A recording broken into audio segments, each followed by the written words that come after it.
So I'm here with one of the nominees of the Minnesota Farm Fest Woman Farmer of the Year. Congratulations. Thank you. Would you please share with my audience, who are you, where do you farm, and how did you get involved in farming? I heard you came in quite new. Sure. So my name is Rachelle Krienke. I farm in central Minnesota, really just about 45 minutes west of Minneapolis and St. Paul. I grew up on a hobby farm, but didn't really become a farmer until I married my husband, Craig, in 2000.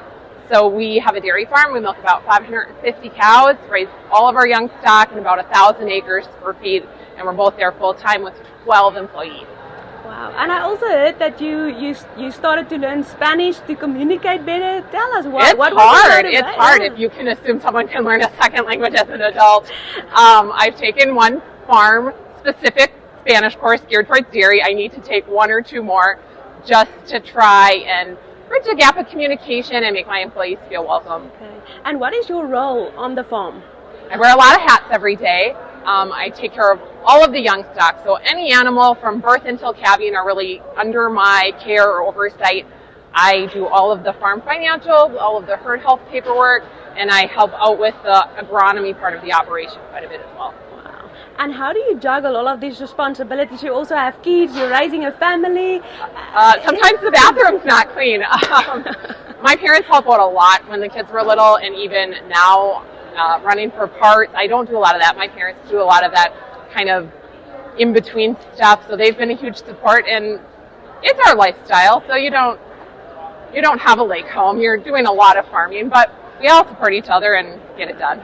And what do you feel are some of the challenges that women in agriculture and on a farm experience day to day? I think that life balance is a big one.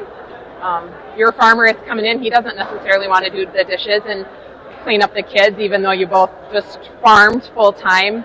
In general, farmers face a lot of challenges, like commodity pricing is really hard right now. It's not great, especially for dairy farmers. Labor shortages in the United States here, especially in central Minnesota, huge. It's hard to attract labor. And just the mental stress of all those things kind of put together is also definitely a big challenge. Big challenge. Most general farmers don't like doing admin and record keeping. You have to do it all. Is it easier for you? Or I love that part of my business. Oh, you love it. I went to school for accounting, so I don't mind the financial, the paperwork. I like that challenge of making all those pieces fit together and making a plan and implementing a plan. I like that aspect of the business. Last question, do you have a specific message for young women coming into a farming operation and might not necessarily have the background or the technical know-how, and they just might feel just overwhelmed by this whole strange industry? Find a mentor. Here in Minnesota, you can join what's called the Annie's Project, huge support system for women to learn about farming. Ask questions. Ask them of your business professionals. Everybody wants to see you succeed. Definitely just find some support. Thank you so much and congrats.